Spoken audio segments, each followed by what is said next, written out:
Welcome to another episode of the Cinema Cruise Point of View. And we are here to talk about She-Hulk episode 3, right? Yeah, on from Disney Plus. And we're here with the usual suspects, our regular crew members. Let's start with my man with the Marvel shirt on and the spinning waves, Mr. E Money. You. What's going on? And we got him on this week. Thank God we pushed back to Monday. We need to always know his perspective. Mr. Josh Waring. What's up, Josh? Peace, what up, fellas? What's up, guys? So again, we're here to talk about She-Hulk episode 3. And just want to get you guys' perspective and everything on that. So, of course, we got to follow up right from where we were at last week. And hold on one second. So this week we got some court cases this week. Last week we kind of didn't. So this week we kind of get into our whole She-Hulk attorney at law stuff. And, but before that, we get to her following up from last week about Emil Blonsky, who was snuck out of jail, Abomination. Of course, she thinks anyway. And she goes to find out what you did and why you did it. And he tells her straight up, like, look, man, it wasn't me. I was forced to leave. And, I still came back. She says, about who? And then we get her talking about Wong. So, let me talk to Josh. Josh, that first scene there, how you felt about that? Her visiting Emil, finding out why he snuck out. I thought that was great because that's the exact reasons why she's there to, handle those type of situations. And she's the perfect person to handle that. So I thought that was great. Like, to me, that wasn't even like a weak plot. I thought that was a fantastic because as we often talk about the whole aspect of superheroes now having like a pension program, things like that, these type of issues are going to come more and more relevant in the MCU. So I think it's a great way to show how it impacts the world, but from the MCU perspective. So I thought that was cool. All right. And E, how you feel about that? So I liked it because I like the connection to it from Shang-Chi. I love when the universe connects. I like when it the story makes it's just bigger. It looks bigger that way. Everything looks bigger. It felt bigger. It does give us an idea that, okay, so She-Hulk got her origin during the Shang-Chi, basically, is what it was. Right, so, like that's fire to me. Yeah. I think that's pretty dope as well. Though for me, and maybe Dave got me with this, but it feels like, because if you look at it like, so at that instance, at the end of Shang-Chi, we see Bruce, but Bruce got his arm broke still, but it's already fixed now. So I'm like, that's kind of a plot hole they got right there. So I hope they kind of retcon that somehow a little bit.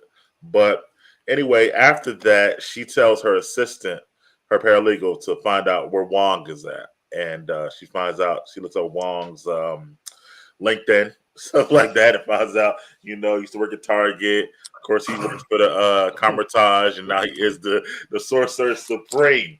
And she's gonna look up Wong for him. Meanwhile, she gets called into her office. It's called to the office by the boss, and they find out that the lawyer from her other office, Dennis, is looking for them for representation because apparently he got duped, thinking that someone was Meg the Stallion, an actual transforming elf. Actually, hold on. Before we get to that, let's talk about somebody who probably loves Meg the Stallion and watch her twerk.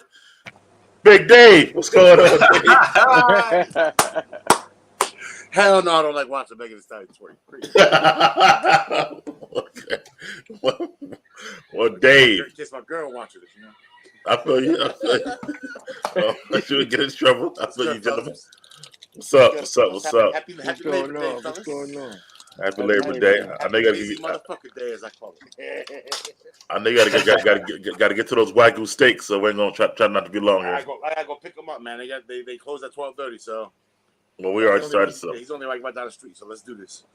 We're already in. So let me ask you this: how you felt about that first scene when she went to visit Abomination and find out why he snuck out and what he told her and stuff like that? That was dope, and it actually shed a lot of light on that whole fight scene in Shang-Chi. But the thing is, he seemed a lot more feral in Shang-Chi than he did like in the like when he put it like this. When Wong was like, "I feel that hurt," you would think that if he was in full control, he would have just been like, "Yeah, no, bitch." Or something. So he sounded like a lot more feral then than he was now.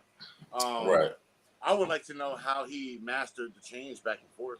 Also, I would like to know how he did that too, but that's for another Well, time. let me ask you this: did they ever say he couldn't change back and forth though? In the comics, he's never been able to change back and forth. He's stuck as Abomination in that form forever. Well, I mean, I'm in the MCU, but I guess okay. MCU, they never established it, but by now we know that MCU is playing their own game now. Yeah, they are. Yeah, they are. Yeah. Okay. Because someone else was saying, I was reading another review, and they were talking about how, the Hawk said he spent all these years to figure out how to stay calm and how the Abomination do that shit already or whatever like that. So. We're just yoga, which we saw Bruce practicing in the first Incredible Hulk. Right? Mr. Irwin, shouts out to Mr. Irwin. He's in the show worth watching so far, talking about She-Hulk. Then he said he just finished the Sandman, now looking for a new show. And then he said, I'll be back. Don't want to hear spoilers just in case, but have a good stream, y'all. Thanks, Mr. Irwin, for shouting out. Good luck. And watch it. Why not? Not watch it. So let me move on. We're talking about how she got called into the office, her boss's office, to find out her old coworker is getting represented by her law firm because he got duped, thinking this I guess Asgardian elf was Meg Thee Stallion. Now, Dave, I know you were hoping it was a scroll, but it was an Asgardian elf instead. But how you felt about the fact they got duped with that situation? Disappointed a little bit. This would have been the perfect opportunity to start, the Secret Wars thread. But it's whatever. It was an elf, a shape-shifting elf. I mean, we could still have a scroll acting as a shape-shifting elf. Oh my God! It could still be, not the other guy, but the other guy. So, but nah, man, I was a little bit disappointed in that. But at the same time, she's kind of funny, I guess, in a way. How she acts and shit. So I wasn't really that disappointed. Chloe says hello, fellas. Everybody go ahead and say hello, Chloe. And then she says that for Ambition was in prison with nothing but time. So I guess that's how you figured it out. I guess she's saying. So but he didn't have to use science. Like Bruce Banner had to develop the fucking armband and all this shit. And well, remember one was a human with gamma, that got to the gamma, and the other one was a super soldier. So I feel like him being a super soldier made it probably easier. Yeah, that can play into it too. Okay, that's true. How you felt about the old coworker coming to the office and talking about how he wanted to got duped by this elf, thinking it was Meg Thee Stallion in that first scene? I thought that shit was funny as hell. I did. I thought it was hilarious, and the fact that the elf was Asgardian made it even better. Like I said, I love the world building and I love the connections. Okay, Josh. Yeah, I agree with both of you guys, but I do have to admit I was also disappointed, just like how David was, that it was a perfect opportunity for the Skrulls. You have the show coming up. But a great way to build some anticipation and connect both. But with that, but they're just going in a different direction. So I gotta respect the creative process. Right, because it would be perfect for the Skrulls, but think about it. The Skrulls are doing secret invasion, so it's a secret. So why would one of them be jeopardizing the mission to be sitting up here finessing some dude? I was saying it too. I was thinking they might be saving up a secret invasion, not want to, put it out there right now. The Skrulls part of it, so I can see that as well. But anyway, after that, they do actually find Wong. He pops up in the office using his, of course, portal stuff, and he meets with Jen. And he tells her, "Yeah, it's true. I did take a meal out because I need special training because I'm trying to, be a better Sorcerer Supreme." And he lets her know that, I will, come and testify on his behalf. But yeah, this was all me. Let me holler at Josh. How you felt about Wong showing up and giving his explanation then? That was great. I thought that was incredibly honorable. I didn't expect anything less from Wong, to be honest. And it was great for him to, do the right thing and then gracefully bow out, which I guess we'll get into later. All right. Dave, how you feel about Wong showing up and let's talk about the part in Jen's office when he showed up and let her know about his training. That was great, man. That was absolutely great. Anything you see Wong on screen is good. I think he killed this whole episode. Like, he was obviously the most entertaining character this whole episode. How you felt about his reasoning for taking him, though? I thought that was a little... It was a little lame. I mean, you're going to go fight Abomination. Like there's so many other things that he could have fought. He just had a battle with Wanda that tested his ass. I don't know if this is before or after. It's before Wanda. Yeah, it's before. Before Wanda, but So in that case, yeah, I mean, I don't know. It was just kind of a little on the nose. It felt like he's now Abomination feels kind of forced, but he's a good force. I like this character. I like Tim Roth. So I thought it was weak only because after watching Shang-Chi, you expected the reason to be more. Everybody was like, "Why the hell Wong is with Abomination and shit like that?" So I thought Wong was actually just earning some side money fighting and shit, because Social Spree don't pay. They don't got a paycheck, so. Chloe says, wasn't he using him to fight in the Underground Pound Club? Well, Chloe said he was using him to fight there so he could train to be the Sorcerer Supreme or get better at training as far as shows concerned. And Chloe said, I thought he was lying. I think Wong told the truth. Okay. Yeah. How you felt about Wong, his reasoning when he showed up and Jen's office did? Well, to me, I thought the reasoning was good. Like you're going against somebody that fought the Hulk and was tearing the city up at one point. So training with that would make you way better and sharper at being the Sorcerer Supreme. To me, that's honestly a good ass excuse. I definitely didn't. I mean, I like I said, I like Wong. I fuck with Wong because of the connection, Shang-Chi, and Doctor Strange. Yeah. So to me, that's world building again. Made it even a bigger story, which was great. Wong was great. Yeah, like he said, Wong was real good in this episode. I fucks with it. I like seeing him, and I like seeing other heroes coming, other hero shit. So that was. Cole says, wasn't that the whole plot in Shang-Chi? I'm confused about the question there.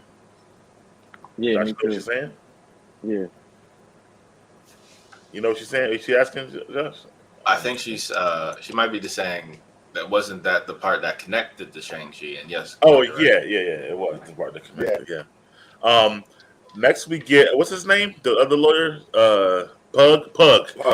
Yeah. Pug is in there with Dennis trying to go over the case and stuff like that, and he's like, how much money you spent on this girl? He spent $175,000, thinking it was Meg Thee Stallion apparently, and Pug couldn't believe it. And then he leaves, but then the elf, I guess, shows up using her powers and transforms into Dennis, and starts that whole process there. So I guess the shape-shifting powers are great for the elf. But Dave, how you felt about that sentence out Pug's office there? Yeah, that was an okay scene. It's moving the story along. I wasn't really too vested in the B story of this. Once I seen that she wasn't a Skrull. Yeah, once I saw that she wasn't a Skrull, I'm like, okay, this is just literally to fill out the episode. They couldn't do enough She-Hulk shit. But yeah, I mean, I was kind of indifferent on that whole little thing. Scam as well. So okay.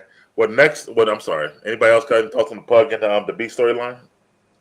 Josh or E right now? I mean, I agree with Dave. Yeah, I mean, it did move it along. So cool. All right, so next we get them back in the jail cell, and they're in front of the court. The judge is, I should say, about Emil getting released, and the 7 soulmates he talked about last week turned out to be literally 7 soulmates, 7 girls who were there to get help him out. What you guys think they were last week? What was everybody's suspicion? A lot of people thought they were the Thunderbolts. So, and very disappointed by it, from what I see. Yeah. But you did, Dave? No, I didn't think that. I actually thought they were really going to do seven bitches that he wrote for the prison. I don't think anybody in the Thunderbolts was writing him in prison. So, plus, I don't think the Thunderbolts are together yet. You know what I mean? It's not like they're not together to be writing him. Right. So who? I don't even think who thought that. But yeah, but ain't 7 of them yet to be like, we got to recruit fucking Blonsky or whatever. So I feel like that was like, I could see people's thought process, but also I just feel like that was so they're going to get, hold up, the Thunderbolts are going to get Black Widow or the new Black Widow. Yeah. They already got U.S. Agent. U.S. Agent. Yeah. Abomination would be number 3. Right. That's what I'm saying. So what about Agatha? Would Agatha considered a Thunderbolt? I know she hasn't been recruited yet. Agatha. Yeah, I don't see that. Okay. I don't see Agatha. I see those 2. Oh, I see what's your boy? My boy. Who was in Falcon and Winter Soldier? Baron Zemo. Zemo. I can see Oh, Zemo. Zemo, yeah, we saw Zemo, but we ain't seen him get recruited. But we know he'll be a prime candidate. It might be He'll be a prime candidate. That's only 4. So I mean, but again, Sharon Carter. Marvel is playing their own game. You don't need 7. Like the original iteration of the Avengers didn't do Hawkeye and Black Widow. No, I agree with you. So I'm saying that's why I don't think he was talking about that. But he said 7 soulmates. I think people were like it was far fetched on the whole thing. They wanted it to be the Thunderbolts. That's what it was. People wanted it to be the Thunderbolts. Right. What? Yeah. But anyway, we do see her pop up, and they are in the courtroom. And we see Jen start to be a lawyer and give her case about that he was forced out by Wong, but he's not there yet. Wong to show up and testify, so she decides to bring in all these other character witnesses about what he's been doing in the jail. So let me start with Dave again. Talk to me about that whole scene inside his cell with the judges. How you feel about that? Well, first off, the way his cell comes down from the fucking ceiling is dope as hell. I like that shit. Yeah. Second, as far as her flexing her lawyer skills, they had to do it at some point in this show. She is in the comics. She is like a really exceptional lawyer, right? Like on Matt Murdock level type shit. Right. So yeah, I expected to see that. I didn't expect her first case to be a parole board hearing, but I like how they did it. It was a nice little workaround. I would like to see her in the actual court for one. Catching somebody on the stand, like aha, like one of the aha moments. And I think we're gonna get that at some point. But yeah, I thought that was very interesting. I love the A story in the show, and I hated the B story. And I really love the A story with Abomination, him trying to get parole, all the people that he had on his list. Like, but I didn't know that he was doing all that shit. Like, it's it's funny to see a guy like him reading a literacy program and mentoring people in yoga and shit like that. So yeah, I thought it was dope. I liked it. Josh, as a son of a lawyer, how you liking her lawyer skills in the A storyline? Yeah. Oh yeah, they were solid. It was fantastic, I thought. Say it again. Your mic is like going crazy. Anybody else hearing weird shit, or is it just me? Yeah, I think that might be you. That might be me. All right. Go ahead. Oh yeah, you sound clearer now. I can hear you. Yeah, there you go. Yeah. Okay, that was my shit. My bad, guys. But I think again, great demographics with the attorney at law feel. Is definitely a dramedy, lawyer sitcom type of thing with breaking the fourth wall, which always has a different spin on things and have a lot of creativity there, and breaking rapport and easing tension in the plot. So this whole aspect of the courtroom, to Dave's point, it'll be a great scene when she's again in the middle of a massive courtroom scene and then she breaks the fourth wall again. So there's a lot of versatility in these type of scenes. Okay. E, how you felt when she was defending Wong and defending Abomination, bringing in the character witnesses and stuff like that? Honestly, I felt her job was mad easy. Like, it was mad easy for her to win the case because, honestly, everything was the truth. You know what I mean? I thought it was going to be more sneakier and little tactics going on, but everything was the truth. So it was. I don't know. I think her job was easy at that point. She had an easy case. Okay. All right. Except for that one guy, he was being a dick, but it was easy. All right. Next we go back to Dave's favorite B storyline, and we in there with the courtroom, and the judge talks to the elf lady, and she starts quoting Thor, and Asgard is the people, not a place. She had a point though. And lady says she had diplomatic immunity, stuff like that. And he says, does it go in the United States? Which I didn't even know that, whatever. But we do start seeing that case, I guess, form at that time. So I guess, Josh, how you feeling about that case at that point and whatnot? So.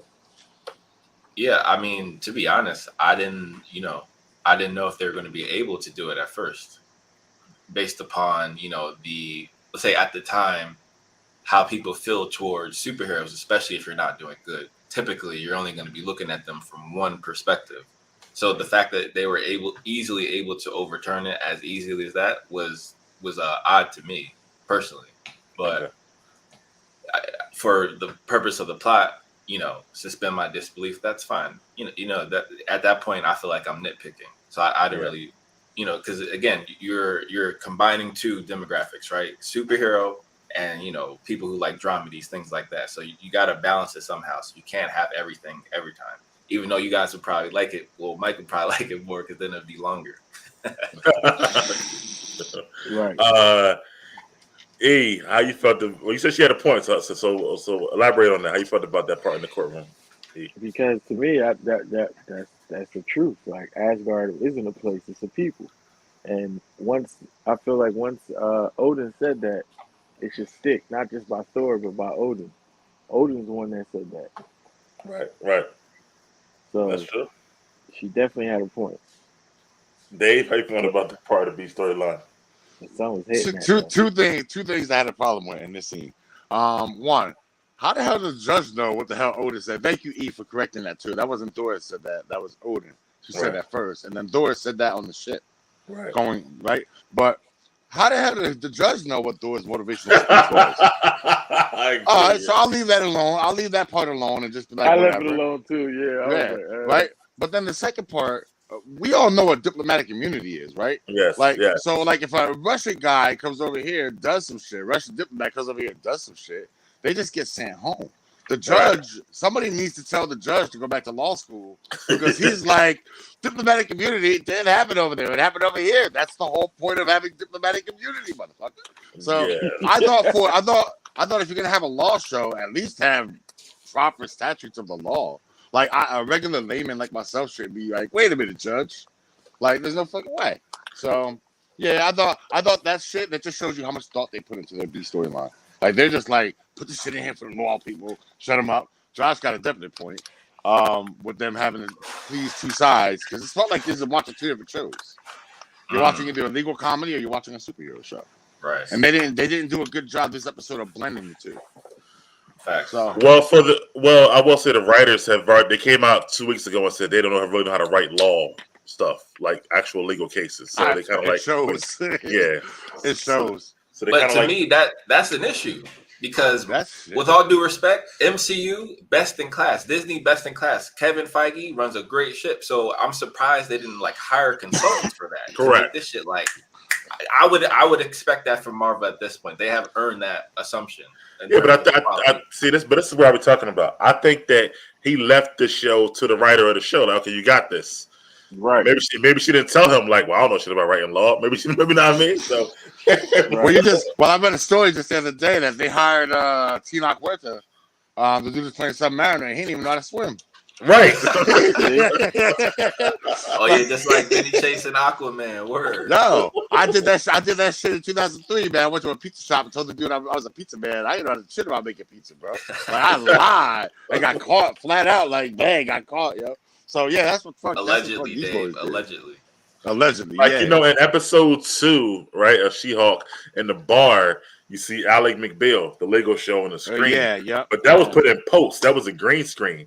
But the writer said, I've never seen Alec McBeal. I didn't know what the hell it was. You know what I mean? So they don't really know nothing about law shows and shit like that. Or whatever before.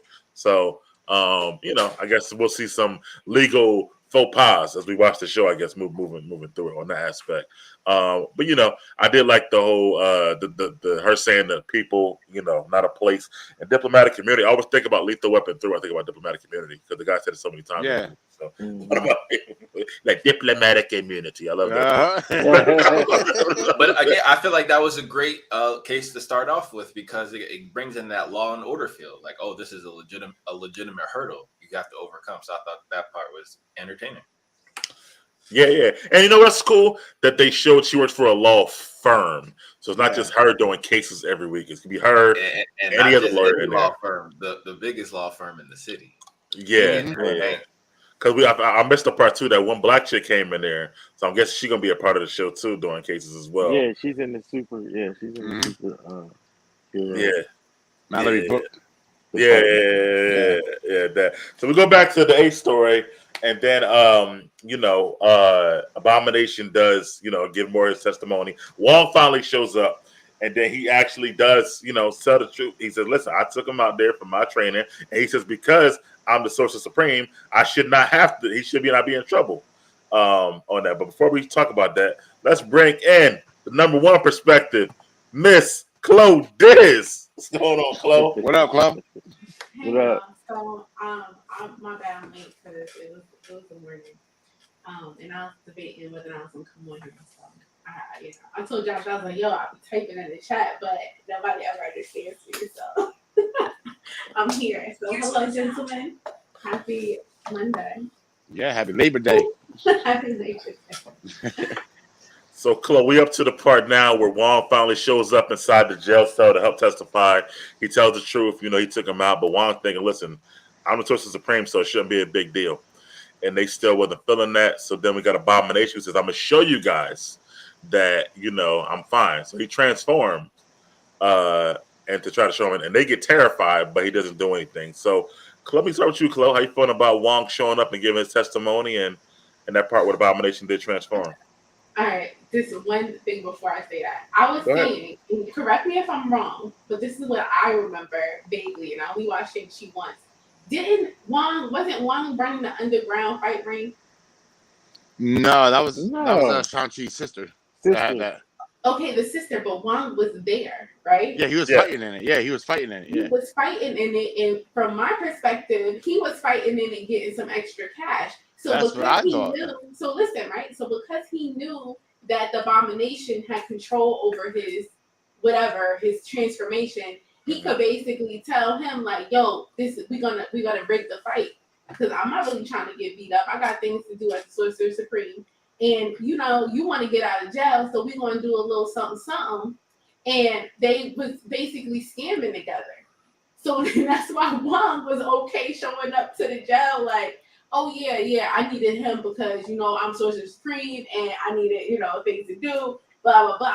That was like a good excuse, but like, come on now. Well, if he's so holier than thou and he, you know, this upper moral standard dude, what you doing at underground fight ring? She's got a point. They kind of like mix up the plots because in Shang-Chi, they do get paid after he wins the fight. And, Yes. and he gets, and you know what? I think he gives Blonsky money. No, he'll do the money. He gave Blonsky money too in Shang-Chi. Now Yes. think about it. And then now he's like, I only took him because I needed training. So they just kind of mixing up a little bit. But You know, listen, Kim, listen. when I see one, y'all, I know She's it's right. coming. She might be definitely right because I've seen previews of Blonsky sitting in like a group thing, like almost like what Marv go in. Mm-hmm. Exactly. And to be fair, I feel like if he went to Karmatage, he would have learned how to control the Abomination. That's a great point, Chloe. Yeah, Right. That's the club for And that that's point. probably where the money came from to run that. Okay. Yeah, and he like go back to jail, and you can come out anytime you want. I'm gonna just make this little portal. You can hop through, and you can hop back in, and you know we can make this money. And then you know, then when they were like, "Oh, how's he gonna fund his living with his 8 soulmates?" He Right. got some money in the stash. He got You feel me? the Like, bread. Yep. because he definitely leaving them when he get out. That's So you would have to pay off the guards as well. How? Because if someone's always inside. No, they're not.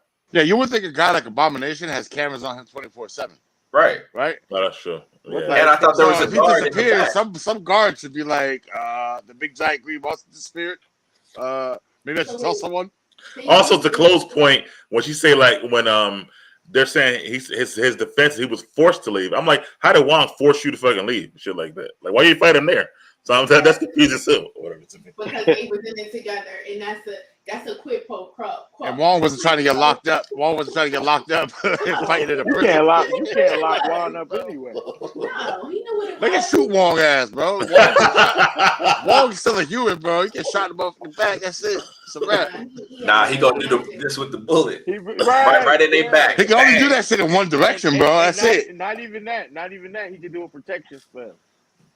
That's true too. Yeah, as soon as he start that shit, I'm shooting his ass before he gets back. Like you should have had that shit up when you walked in this bitch. Sorry, You gotta bro. have a fair trial. He probably do. He got that sorcery Kevlar, bro. You know we are. It's 2022. They don't do fair trials no more. You either get shot in the street or your ass get let go. They have That's to just on how- this show, 'cause it's a Huh? lawyer show. I said they have to on this show because it's a lawyer show. Absolutely. That's true. But But this is a lawyer show. This is a lawyer show where the judge didn't know what diplomatic immunity was. So I'm pretty sure that judge probably let a few cops walk. Like, it's all But right. he did though, because technically they don't have diplomatic immunity. Because remember, she was like, because I am. She's like, she is Asgard. He like that don't work here. Well, no, what he said was he was like, yeah, but you're not in Asgard. That's what he said. Yeah, but she wasn't in Asgard. Yeah, And I'm because like- she said her diplomatic immunity applies to Asgard, and because Asgard is her, technically the loophole is it would apply to her anywhere. That would have been a real loophole, though. For real. Whatever. That would have been a real loophole. That's why I was like, wow, that was some smart shit right there. So let me go to Josh now. So yeah, we do get that scene. Like I said, Wong does show up and give it. Abomination does change and scares the hell out of them for a little bit. But then, you know, they do at the end of that, they tell Wong, "Oh, I'm happy you gave testimony, but what you said was illegal." And he's like, "Oh, I gotta go." So Josh, I don't know who that is, but Josh, how you feeling about that? Oh yeah, I thought that was incredibly smooth. I would have did the same thing because I agree with Wong. He has more important things to do than your little trivial human-ish, like legitimately.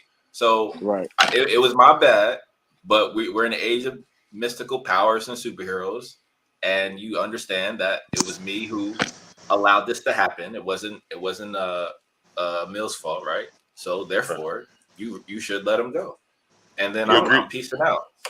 You agree with Abomination deciding to change to show them that he's peaceful now? Absolutely. That was the only way it was going to happen. Like, as I was saying before, I was surprised that they didn't bring up that part about them being actually terrified of him more. Like, I feel like they made it out for that one guy to be like a jerk, as opposed to other people being like legitimately skeptical, especially in these times. So I thought that would have been more dramatic when this moment happened. I still feel it was fantastic and necessary for them to see he has legitimate control, especially when you have his representations cousin is Professor Hulk now, Smart Hulk. So it to me it was the perfect strategy. And they had it's not my phone. It's good. Go ahead, Claude. How you felt about him changing all that stuff since you're talking to him? It was a little weird that he changed and they were so scared of him. Like, that was a little weird to me because, like, Josh really up to that. Like, oh my gosh, like, they knew what he looked like before. So it's like, why are you so scared? I don't know. Maybe, I guess it could be, like, I don't know. That was a little weird to me. But also, I think it was trying to show, like, the parallel between She-Hulk and her plight was similar to his plight, right? Like, she could change into the She-Hulk, but she happens to be, like, a beautiful She-Hulk. So she got privilege when she changed. But him, when he changed, he was scary looking, even though he was this like calm person. So it kind of, I think she saw a lot of herself in him. And then I also thought they should have had the Hulk on the stand too, representing him, because he did forgive. Like, that to me, like when she called her cousin, like, "Yo, I gotta represent this dude." And then the Hulk was like, Bruce Banner was like, "It sounds like you just called me to tell me that you're doing it. You're not really." But Chloe, remember where Bruce was when he said that? Right. He's on the ship. He's on the ship. He's on on his car. Yeah, he in the spaceship. What does that have to do with it? He can't be like, "Hey, spaceship, turn around. I had to go back and testify for the dude who tried to kill me 15 years ago." I mean, he could turn it around. He could have just I don't know. made I don't a know video. if is that his Bruh. ship though. That's not. No, his ship. it's a car. Well, hold on. Yeah. We can use Wong's network here, right? Wong has to know where he is though. Right now, no one knows where he is. Okay, but he could have said on recording, and that could have been submissible in court, like, "Hey, I'm the Hulk. This is my character statement. This dude tried to kill me, but I forgive him, so y'all should forgive him." And it's the Hulk. So people, that would have won the case without all these other theatrics. They would have been like, "This. We take your advice from the same Hulk who destroyed the city in Avengers: Age of Ultron." Nah, she should have called him for. Chloe, I think you're right, but I also think, to Dave's point, this is the reason they had that scene for the Hulk, because they didn't want the series to rely on the Hulk's presence, because it has to be about She-Hulk, so she has to carry herself. Dave, how you feeling about that? Go ahead, Chloe. You want to counter that? I was gonna say, if you have celebrity friends, why would you crown on yourself? That's just like I need to do this all by myself. Like, if Drake is your friend and you at a place where people like Drake, why wouldn't you be like, "Hey, yo, Drake, sign this for me"? Like, that's real power. Okay. Dave, how you feeling about that scene where he changed it to Abomination and Wong hightailed it out of there after they told him it was illegal? So I thought the Abomination change was clumsy. If he didn't want to scare them, he could have told them, "Right, listen, I'm going to show you that I'm in full control of myself. I'm going to change back, and then do it." But he said he just surprised them all. And I'm just going to change. Like, on top of that, it's believed that cell is supposedly held him all this time. Right. So why the hell are they all scared? Ah! If he's in the Yeah. cell, like you saw the laser grid and everything go up, that he would get cut to shreds if he tried to cross it. But I guess they don't have They trust ain't- in their own technology. They were all scared because they got that speech when they got there. That same speech. Oh She-Hulk yeah, got. yeah. Okay, true. E. Okay, that's All right. The no and nonsense speech. That's right. then Wong doing the old I'd have a head up. That was hilarious. As soon as they started telling him, you better in the crowd, I think I should go now. And he just dipped and they just let him. Like at that point, that's what you would have been like, don't move. But nobody said anything. Everybody was just like, fuck it, let him go. They didn't give Oh. him no charges though. They just said, "Hey, just to let you know." That's kind of like, I don't know. They didn't like formally present him with charges. So But I'm curious if they would. I mean, he just literally walked out of a hearing. Like, Yes. Like- Hell yes. I would have did the same thing. Before y'all actually give me charges, I'm out. Peace out. I As wouldn't soon even talked as after soon as that. you hear that you're arrested, like this, right? If a cop is walking by and they like, oh, you're about to get arrested, you have an opportunity not to get arrested.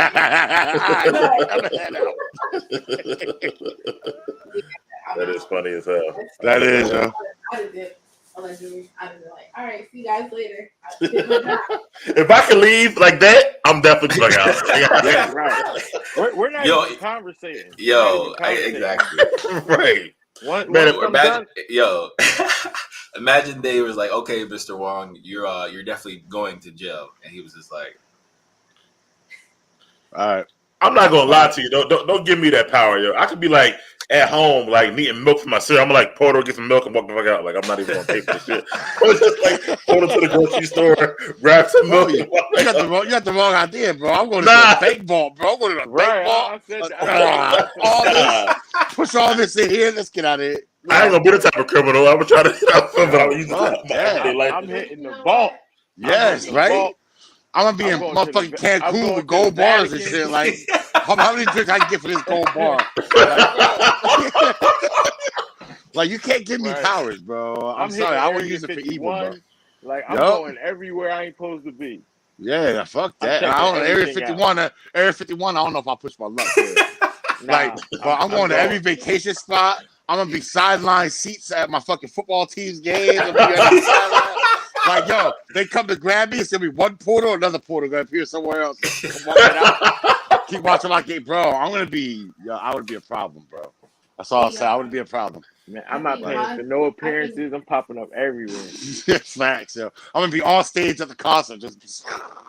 I'll be in niggas' videos. Yeesh. Background, you gonna be on your Diddy background? Right, and he would be all in the videos, All in the videos. dancing. All on the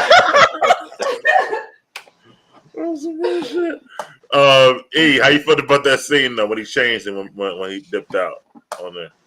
I feel like everybody else. I'd have dipped out too. There's no convo. I'm a sorcerer supreme.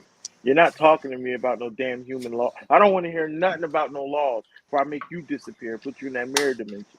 So they did right. Let him be. Let him go on and disappear. Don't chase after that. Don't make it. No problem.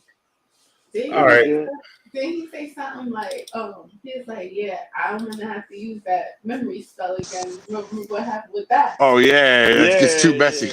Yeah, you So know, I think he did that just because he was lazy. He was like, I ain't dealing with this. If they catch me, I'm gonna have to do all these other spells, and it's just gonna open up a can of worms. Let me just bounce. Right.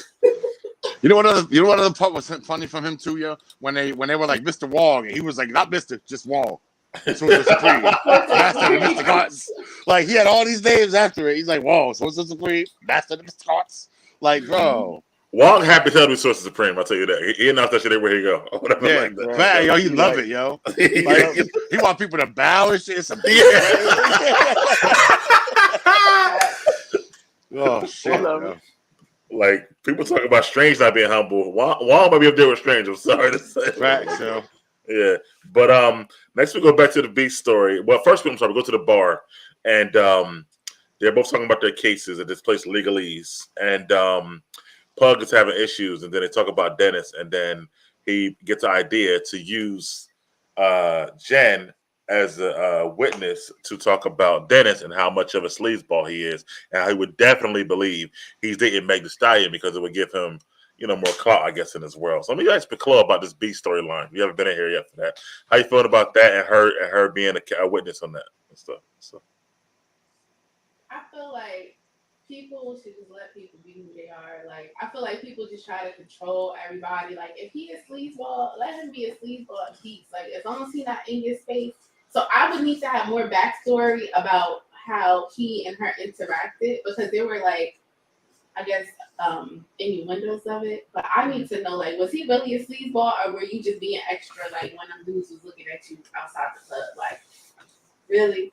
Like, you can tell they don't like each other. There's some tension there, but like, is it because what's this tension about? Because it could be like, it could be over a lot of things, especially with women, like, or men, relationship dynamics at work. It could be like he turned her down, or she turned him down, and they got this thing going on, this like underlying romance, hate, love situation. So I'm more curious from that scene about what their specific relationship was together, and like why they have so much fake hate, frenemy hate for each other.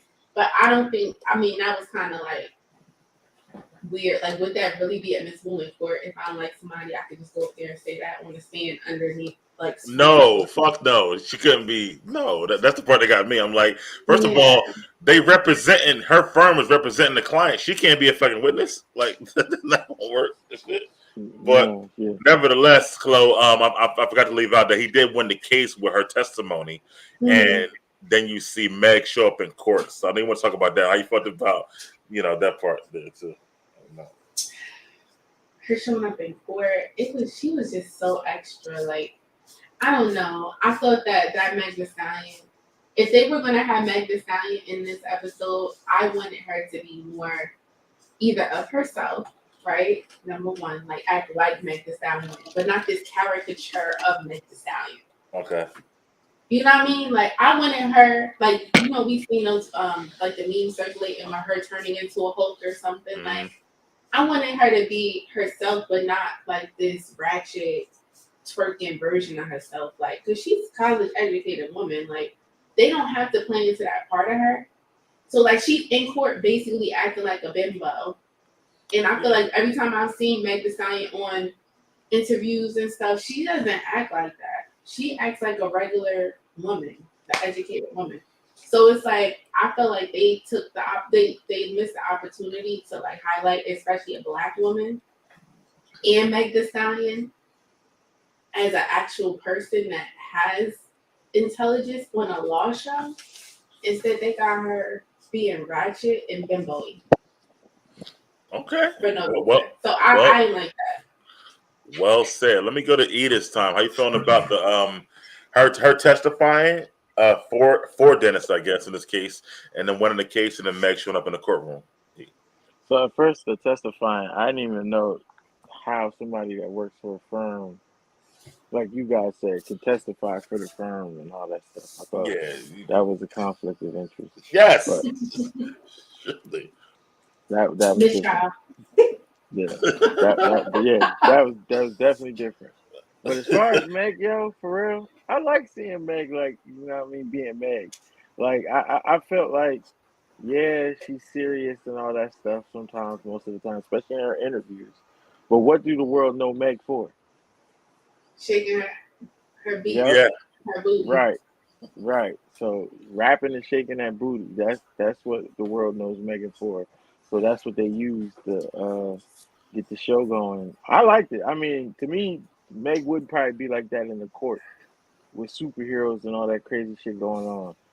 Talking shit with a damn fan. Acting crazy. I'm gonna get to my point when I go. Dave, how you felt about the testifying and all of that?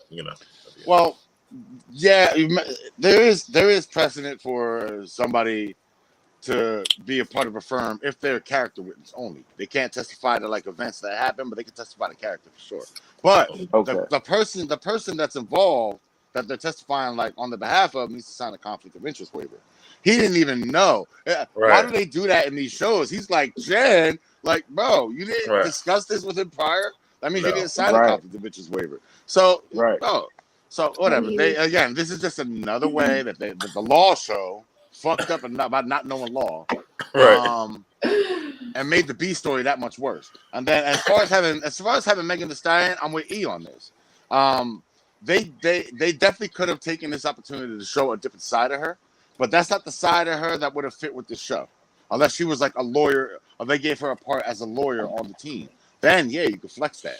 But right now, all they wanted her for was to grab more people's eyes. Yo, that's it. Right. It was just like That's it. that's why they put the rumor out, or not the rumor, but they put it out. Oh, she's gonna be on the next episode of She-Hulk before it came out, so they can get people glued to the seats. So they I was saying that watch. before you came on the show. I said that, and they put it out in perfect word. It said Meg Thee Stallion is in the MCU, and and Yeah. first thing you said was who she playing, because it made people Yup. think she could be a hero. Yeah, or something exactly. like Right. that. So, Right, that's what she was. So she ended up playing herself, a caricature of herself. They basically only wanted that. Well, what are you known for? You're known for like being like zany, crazy, and shaking your ass, and that's literally all they let her do. Like somebody asked me 2 days ago, "Oh, how do you think her part was? Was she a good actress?" And I'm like, they didn't give her enough to determine whether she's a good actress or not. She had like maybe 5 lines of dialogue. That's not enough to be like someone's good or bad, especially when they're playing themselves. So. She did a little So- fight scene. She has, oh, well, yeah, on the video, but I didn't even know that was a fight scene. I had to watch that 2 times to figure out that was her. So that was it. And I mean, and then there was only just one person throwing somebody through a table. So, yeah, I kind of felt like, again, this whole B story was just like so hastily written, they didn't even bother to think shit out on it. They were just like, let's just get him in court, get a little trial going, get him out, and that's it. First of all, E, there's nothing on your chin, and there seems to be combing over there. I don't know what the fuck you're talking about. What's up, here? Yeesh. That's fine. Hey, yo. Oh, He got the King Tut set. Let's get him, E. You feel me? Waves on top. King Tut. You feel me? Go He T. be he like a hairless cat in his face. He can't.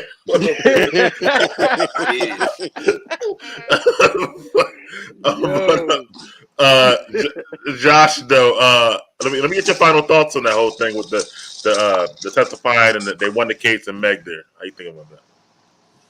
Yeah, for me, I agree with everyone. Everyone made phenomenal points. I just think it's a a cameo plot device. That's the main purpose of that. So, as you alluded to, it wasn't really well planned out. So I just thought they didn't, it wasn't really a priority. They needed something to attract the viewers to the B story because nothing else did it for me. I wish that and I was kind of like disappointed, I think, because it was like when they set it up, like, oh, she's posing as Meg Thee Stallion as his girlfriend. I wanted to see scenes with him and Meg Thee Stallion, but really the elf lady. Like, Yeah, they could have filled it out with that. So then we could have got a chance to see Megan actually act, not just sitting in court being ratchet. Like, that was dumb. That was so dumb. But I think what's going to happen, and I could be wrong, is that Megan's going to probably file a lawsuit too, maybe against the lady for using her likeness. Maybe we'll get another Meg Thee Stallion. But if they I don't just think ended so. at this, I'm like, they could have had her doing all types of funny stuff with the dude. Like, oh yeah, buy me this, buy me that. That would have been dope. Like that, I would have really been okay with that. And then maybe her twerking at the end wouldn't have been so bad. Or maybe if she twerked as the alien or Well, something. definitely. You know what I mean? I can't wait till you get to that part. We'll get to that. Meanwhile, but let me get my thoughts. I kind of agree with all you guys. I think MCU used her to get views, but I agree with Chloe. She was a bit of a caricature of her normal self, a little bit. It almost felt like that. We know, like what Dave said, we know Meg for these 3 things or these 4 or 5 things. And it almost felt like they said, we got to make sure she does these 4 or 5 things that she's known for. But she's got to say a little, she got to make her, everything she's already known for. So I felt like it just was, I don't know. I'm kind of with Josh too. Like, it just was a marketing ploy to get people. So it didn't bother me or it didn't make me feel like it was wonderful either. It was just like, oh, whatever. It was kind of there a little bit. So, but anyway, moving forward, we do go back and we see that Blonsky, after they do win the case, like I said, with the Meg case, that Blonsky does get let free, and she wins that case, her first official case in the DODC. And his whole 7 soulmates are all excited and happy as hell and shit like that. And then we see, that they're covering this with all the different court people and stuff like that. So, Josh, let me start with you this time. How you felt about that she won that case, man? I thought that was a great victory. Definitely showed her strengths as an attorney, which is fantastic. Big enough to get recruited by the big law firm. And if she's on this trajectory in this new industry of law, she should be partnering at least 3 years. Easy. Like she just her presence in the law firm alone is bringing so much notoriety and money to the firm. Like that could easily be a legitimate argument. But for the letting them go, I suspend disbelief. I still don't think it would have happened that way. But that's just me. Yeah, and I much one part for I holler at Dave. They said that he has to wear the inhibitor the whole time while he's out. Only reason they'll let him out. So they felt about them letting him out and how that whole thing worked out. I think it's literally setting up the Thunderbolts literally now. So I could almost guarantee, but by what they said and the detail they went into, that there's going to be a point where he's going to be walking around to his farm and his collar is just going to drop off. And here comes fucking Valentina walking up talking about, we got a job for you, blah, blah, blah, blah, blah. I guarantee we're going to see that scene sometime in She-Hulk. But as far as them letting him out, I don't even know what he was charged with to be like, what was he charged with? Like, I don't know if he killed anybody during the Hulk scene. During the Hulk scene? Yeah, like remember in the Hulk, Incredible Hulk, when he was in Harlem. Abomination? Yeah. I don't know if he killed anyone. It looked like he should have killed about 1,000 people or 100 people. But I don't know if anyone actually died. If he died, then there's no parole for murder like that, bro. Like, you're not going to let you out after 10 years with your power still intact. Well, it's parole for manslaughter, right? So I think that's manslaughter, yes, but I don't. But is it murder the one that's intentional? Where you plan to kill somebody? Yeah, murder 1, murder 2. Yeah, that's all you were planning to kill somebody. And if you're going cars down the street, you were planning to kill people. No, you weren't. You were in the middle of a fight and you happen to die. Nah, he wasn't in the middle of no fight. Basically, he took the serum, he jumped out of the building and started rampaging down the street. That's what happened. If you're out of a helicopter. If you're a rage monster, the argument is that you weren't in control of yourself. So that's why he had to demonstrate the control, because he's a rage monster. So that's more negligence. It's not. I wouldn't call that murder. That's negligence. Well, I don't know, because see, when he was on that rooftop, he was telling Hulk he was going to kill everybody he loved. Like it wasn't. He was just yelling. He wasn't really raging. Remember when she first came in? He said that I was a soldier. They gave me this serum. I didn't ask for it. They sent me after this guy. That was Cap. He asked for it. We saw it. They should have been like, let's play the. That would have been a perfect fourth wall break for him to be like, let's go to the videotape. When you were like, I'm ready for more, sir. I'm ready for the next shot, sir. Like, come on, you asked for that shit. So, but they did recruit him, and no, Dave. He was on loan to the U.S. government. Hold on, the first serum they gave him, he didn't ask for it. The first time they shot him. The second time he did. No. Because remember, the conversation went, if I knew what I knew then, now, if I had the body of my 25-year-old self with the 39-year-old self now, and then he was like, we can help you with that. Right, that's what I'm saying. Hold on. So at that point, he could have said, nah, I'm good. But he said, yes, shoot me up. He didn't just say, okay, we're just going to put you in here, stick these needles in your neck now and get your will. But he was like, offered the shot, was he not? But it was his choice to take it. Okay, all right. I got it. It's still, he made a choice to take it. A conscious choice. So that's on him. Chloe, let me ask you about him getting out, one of her first case and stuff like that. How you felt about that and how the whole thing wrapped up?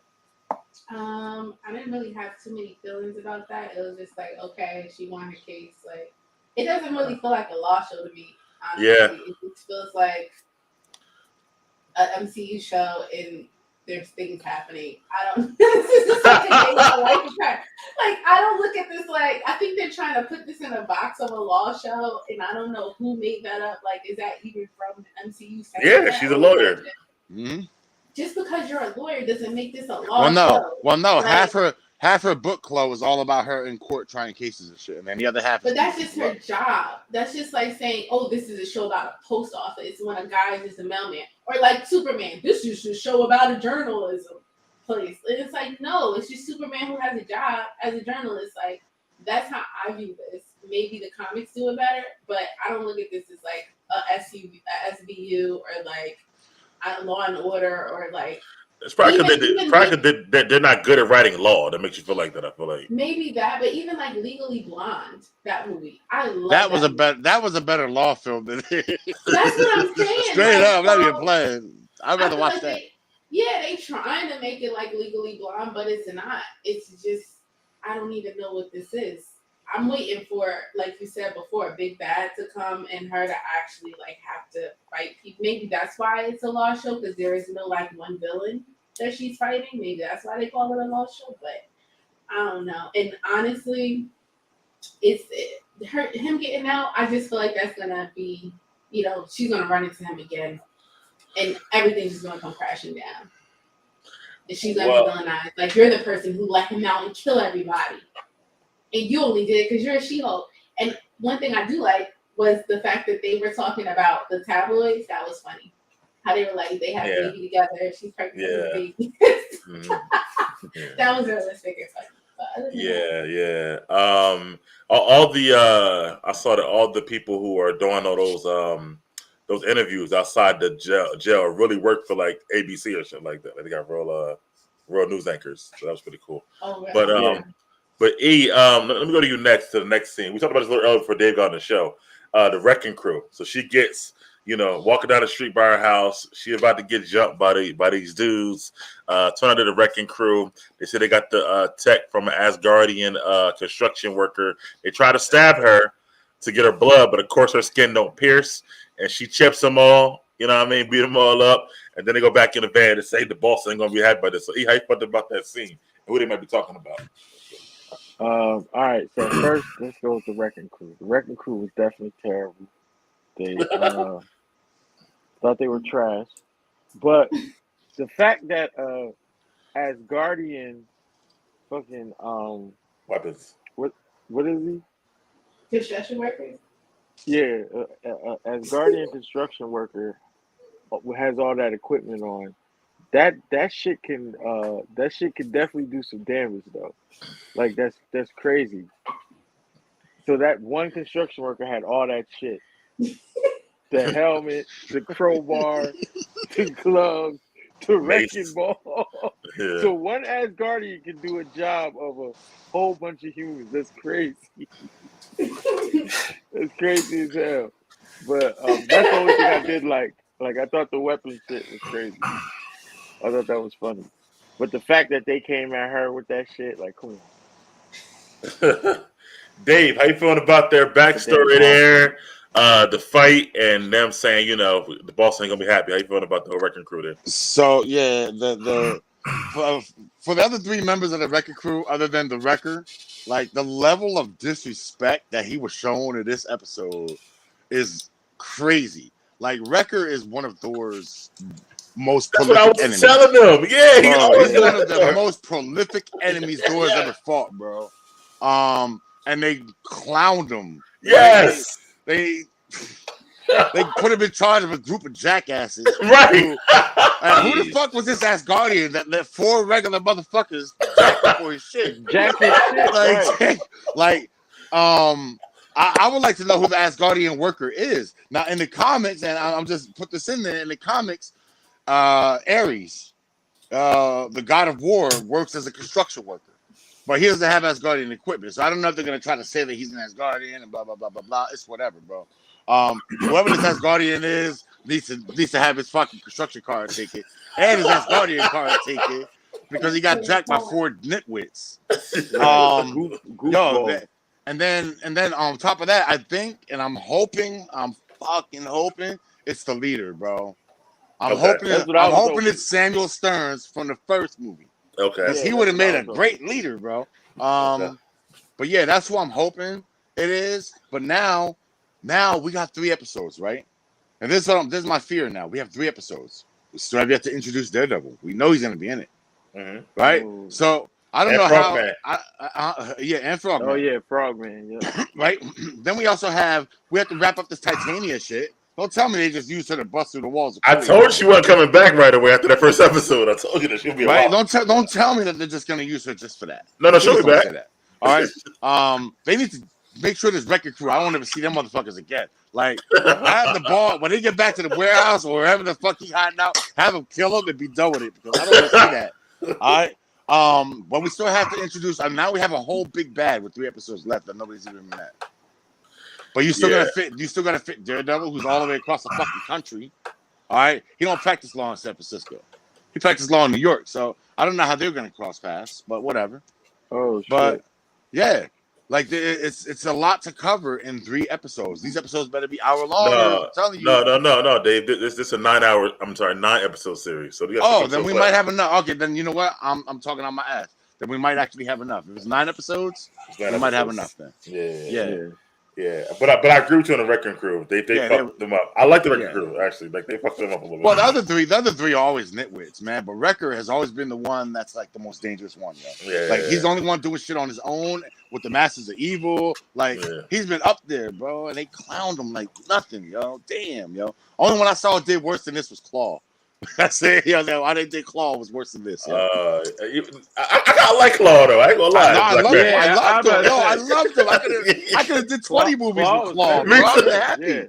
Yeah, Claw was dope. But they disrespected him. When Claw told my man, where's your mixtape at? Yo, I was done. Yeah, yo. He was like, hey, get him a copy of the mixtape. I don't want to listen to your rap music.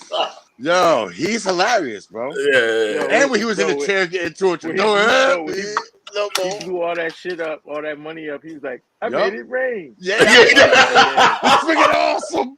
The problem with Claw was again another one, Josh. They killed Claw. Another one done. They should have kept Claw out. Disrespected, yo. I like that they killed Claw because it made Killmonger. He could have bought him in alive. He could have bought him in alive, yo. Yeah, let him escape later on. Yeah, he could have bought him in alive and let him escape later on. Bro. Like the Joker, okay. Yeah. Josh, how you feel about that Wrecking Crew and that scene there? Who the boss might be?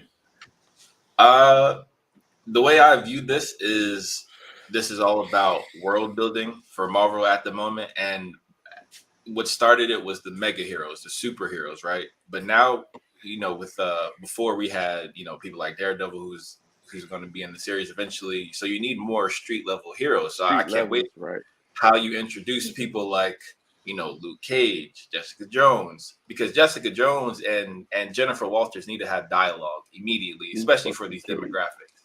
So especially Luke Cage as well. Like I feel like from what y'all told me about She-Hulk in the comics, she would probably like to meet Luke Cage. You feel me? So I would love to see that. Right. And again, to Bruce's point before he left the galaxy, right? He was telling Jen like this is a lifetime commitment, but Jen, she wants to have her cake and eat it too, and that's her choice, right? So I feel like you got to have Avengers level superheroes, then you got to have street level. I feel like she's good on the street level. She's not willing to commit at the Avengers level. Maybe like she can be someone assisting, at the next Avengers event. She can show up and assist, but she's not going to be like the main people, fighting off the next mega threat. That's how I saw it. I'm gonna get to your point, Josh.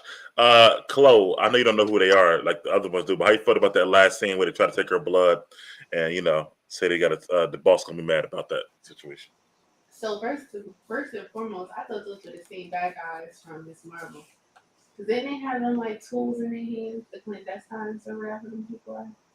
No, I mean they did have different tools, but it wasn't the same bad guys. They had weapons. They had weapons that had a glow to it, so that's what it reminded me of. I didn't know that. I thought it was really like they went and stole those weapons from. I didn't believe when they said they stole them from Asgardians. I thought that was a lie. I thought they got them from them clandestine people. It's funny. Oh my bad. It was funny that Jen nailed it too when she was like, "Did you rob an Asgardian worker?" He was like, "Yeah." Yeah, that was funny. And then when she got scared, and then she hulked up. Because she realized, oh wait, I can just turn into a Hulk. Like she's really that disconnected from her Hulk. Like she hates being the Hulk, but everywhere she goes, they make her be the Hulk. So she's coming to terms that she has to be the Hulk. Because even at work, he was like, "You can't come in here as your regular self. We ain't hire you. We hired She-Hulk." Right. So she got to dress like She-Hulk all day, and then at the end of the day, when she want to be herself, she really can't because people are after her. So she has to come to terms with the fact that her other personality is gone. Like she gotta just live as she hoped from now on. That's who she is now. And I think that was just like her transition into the end of the episode, which we'll get to. But yeah, she's coming to a harsh reality that like she got to burst the bubble of delusion that she can separate the two, and that her other person, her other version of herself, is still relevant when it's not to the world. Yeah. And I agree with you, Josh, on the street level stuff, but some, because she's a Hulk, to me it's almost like she's too powerful for just street level dudes and shit like that. Like she can kill people one punch, and shit like that. So I'm just like, unless they're like trying to depower her a bit, for MCU's sake. But I feel like that, her villains should be, like crazy level a little bit. But Yeah, I guess we'll see what happens. Right. Oh, by the way, and to Dave's point, Dave, you can actually take they changed the bar qualifications now. You could you could pass the bar where you could be you can practice in multiple states at once. That's the new thing. shit. Yeah. So technically they can do it. Well, I would just have to see what case is gonna have them cross country. True. You know what I mean?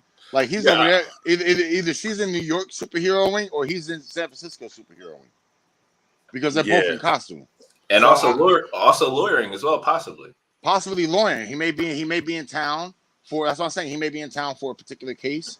Like, but are they both like they can't be going against each other, because she's a defense attorney and he's a defense attorney. Neither of them are district attorneys. Maybe they're working together. Yeah, possibly. But you know how Matt is. Matt's like on some old. I know. If you're a criminal, I'm not going to rep you. Yeah. She-Hulk is really ambiguous with that. She don't care if you're a criminal. She'll rep. I know. Yeah, I know.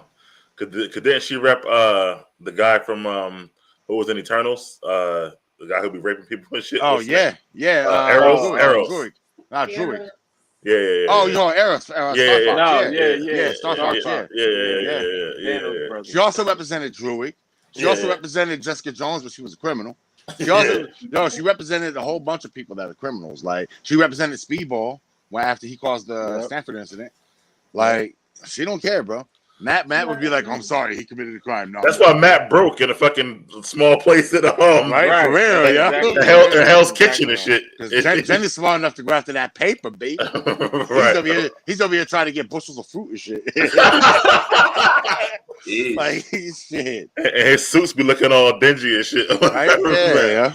But it's true. But all right, so we get to this last scene. So I'm gonna let Chloe go off on it first about the Meg showing up in the office, the post-credit scene, and Jen's gonna now not represent her, but be her lawyer.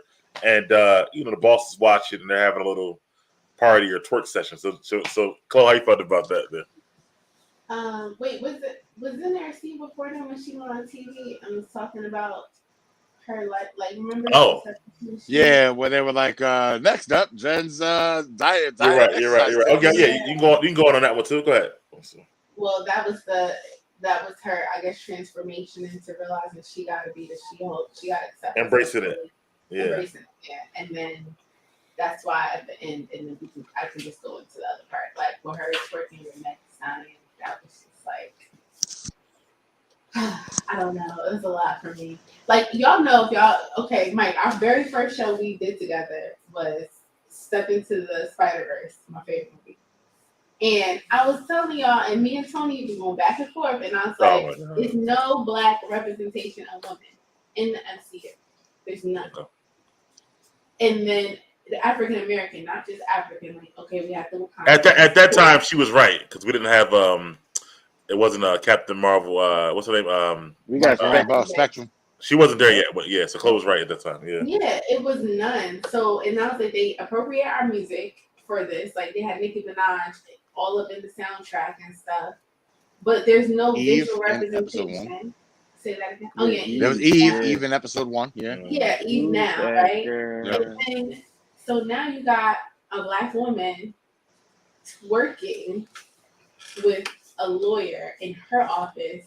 It was just, for me, it was like, dang, like my future daughter got to look up to Meg Thee Stallion working. We can't even watch this as a family. Like, I don't know. It didn't sit with me right. I didn't like that. Like, I feel like it's a time and a place for twerking and not on the Disney screen. Like, I'm okay with you twerking at brunch, right? But not Like it was too much for me. It was too much. All right. Let me go to some who I know. Like women, black women only celebrated for our shape and our sexual nature, right? So in the same series, you got this woman who's getting mad when a black guy hollers at her on the street because she's dressed nice.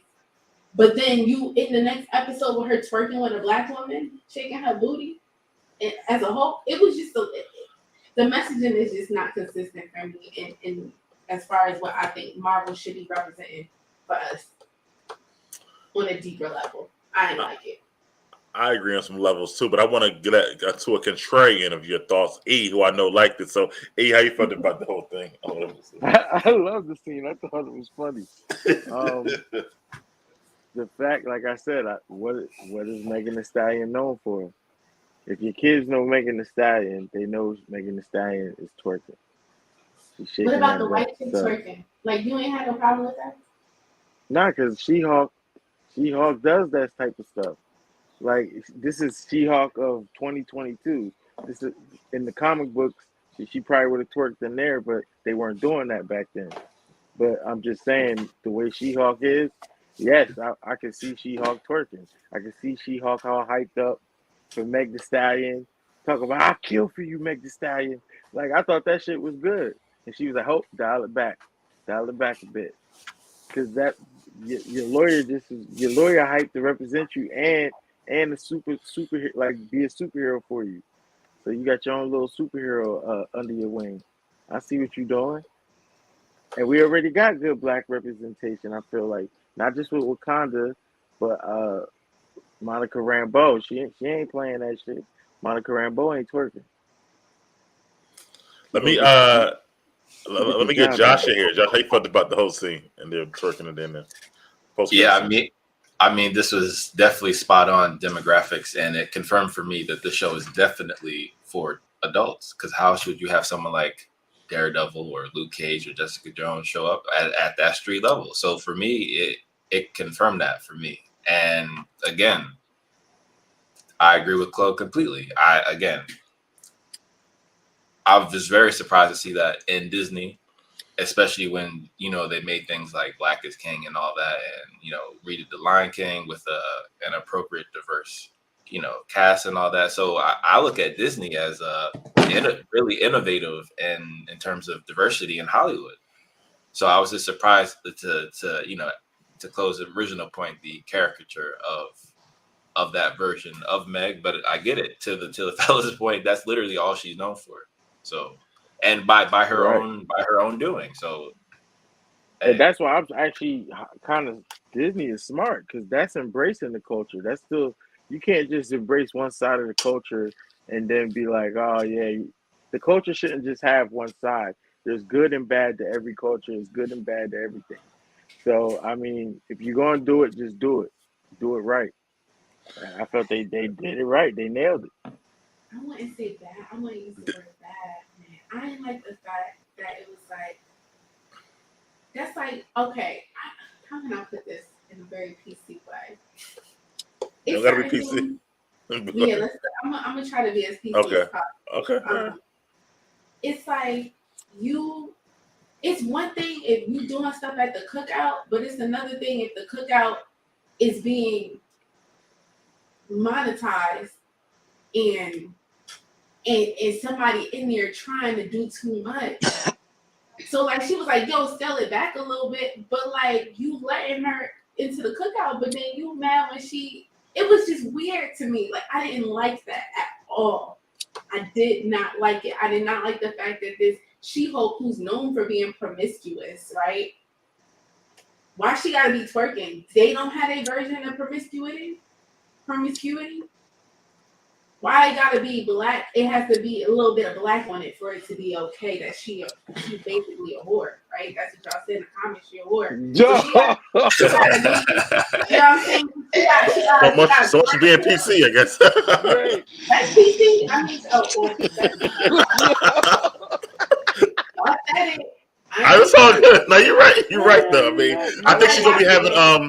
I think she'll be having. We saw in the trailer that she has some, I guess, one night stands when she's She-Hulk, stuff like that. So I think we will see that as well But Be that you in your own race. You don't got to put us in there. so you're more about the so so you're more seeing it as some cultural appropriation in your eyes, Claude. yes. Why Okay. she don't twerk? She can do what she wants to do. The Becky dance. She don't got to do it. Why you gotta be a belief, permissive? You already said it now. It's over. Yeah, I'm saying it. And you want to be black, that because they associate blackness with being a whore. That's our caricature.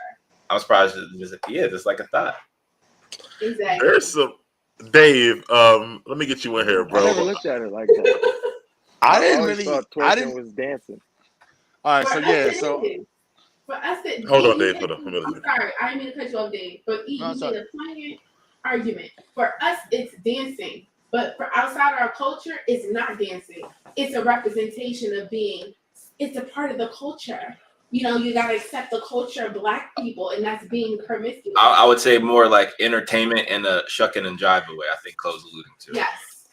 Oh, okay. Wow. Shit. Yeah.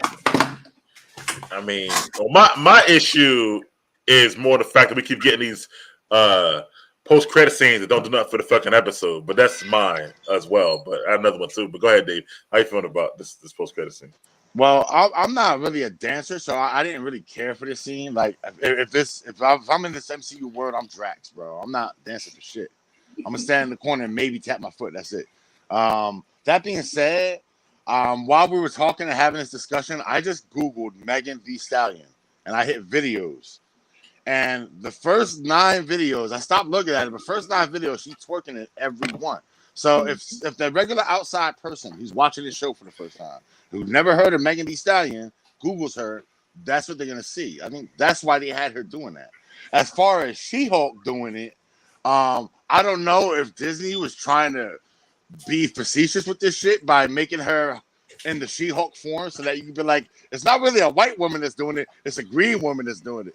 So don't be mad at the white people because it's a green woman that's appropriate in culture. I don't know if it was a little tongue-in-cheek joke like that, but I think this episode could have did without that.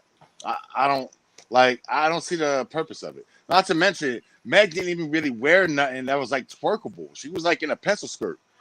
So Yeah, she was in the Jackie Kennedy. yeah, she was in the jet. Here you go. That's what I was looking for. The clueless. Yes, she was like in a straight, in a respectable, smart suit.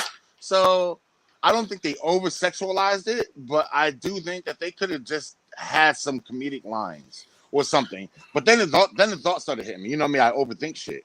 Then the thought started hitting me. Why is Meg Thee Stallion signing, or why is she signing her as a client when When she works for the superhero, exactly. She's a superhuman law lawyer. Right. So what the fuck is Megan? What's Megan Except gonna for, do? I think she usually has her regular lawyer. Like, if I got to look over documents or contracts. Anybody can be a lawyer for that. Yeah, that's true. So I guess so in that that's case, what she's doing. I guess. I mean, but you got to remember, Jen's field of expertise is trial law, not contract law, not business law. But I'm sure she knows it, though. You have particular lawyers when you want that shit. When you got to go get somebody who Yeah, knows but I law. think You that gotta was go the get point. They're Like, saying she's good enough. Yeah. you wouldn't go get a criminal defense attorney. I would have, but get I think business law. they're trying to say that Meg liked her because she a woman and she Yeah. I'm gonna use you from now on. There That's what you they're go, trying to say. Yeah. But and my thing is that it's a little unrealistic, right? Because Meg, to Chloe's point, real life Meg, who does twerk all the time, probably would not twerk in her law office round regularly. That's true. She go to see her lawyer. But So that's it's because her lawyer is not a celebrity.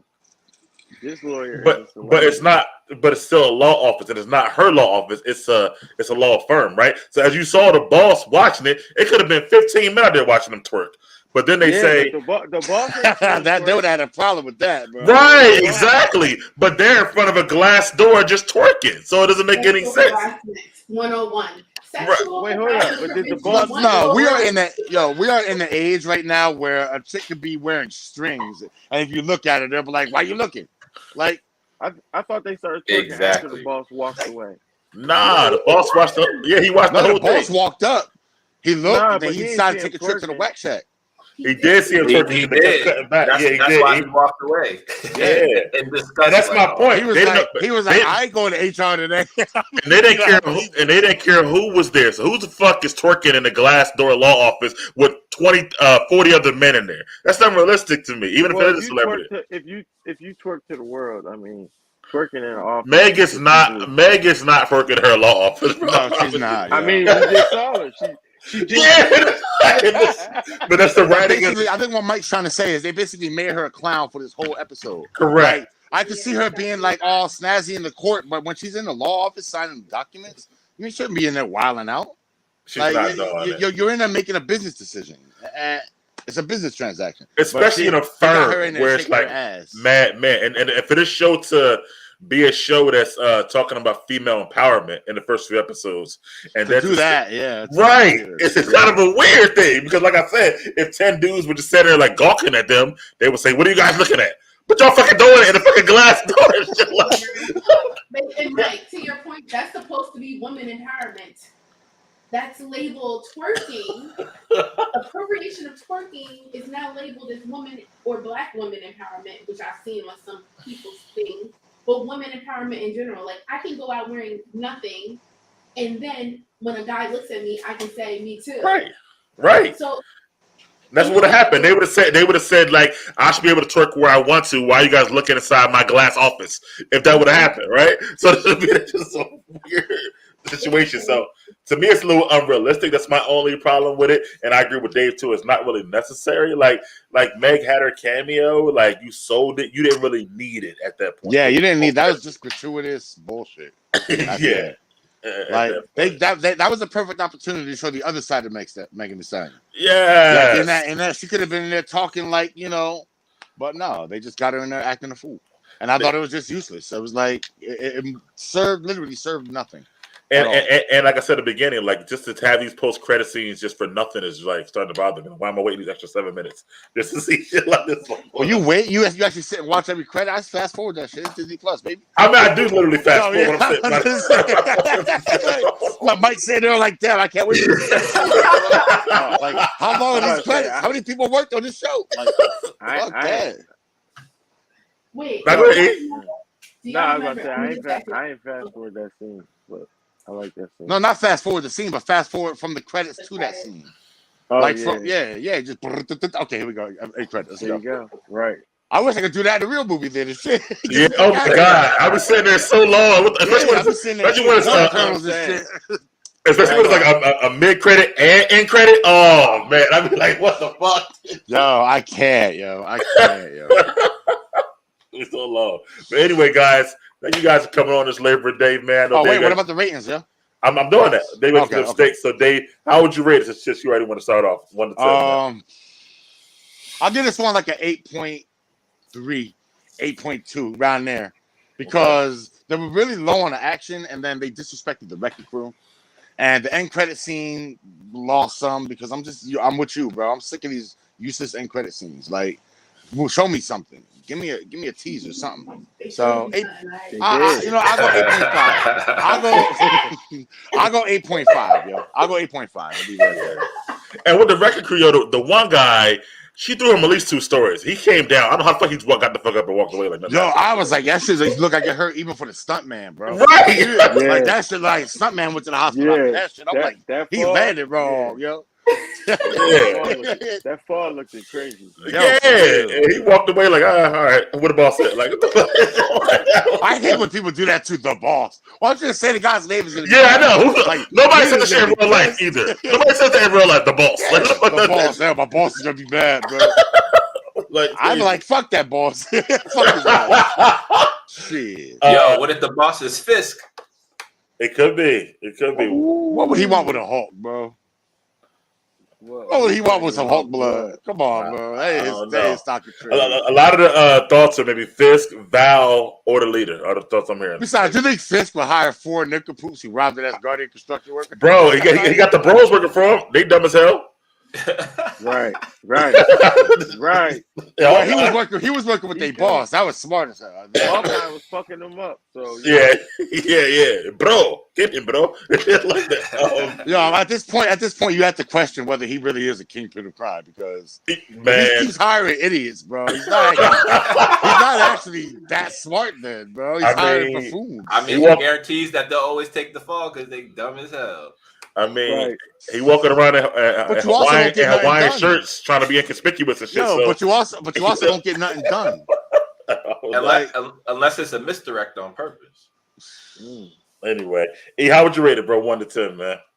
I'm giving it an 8.5 because just like he said, they disrespected the wrecking crew. I thought that was a little fucked up, and that was it. That was the only thing I had. Everything else I like. Let me know that, Chloe. How you feeling? 1 through 10, man. I'm giving it an 8. You know why? Because of the last episode, I was anticipating.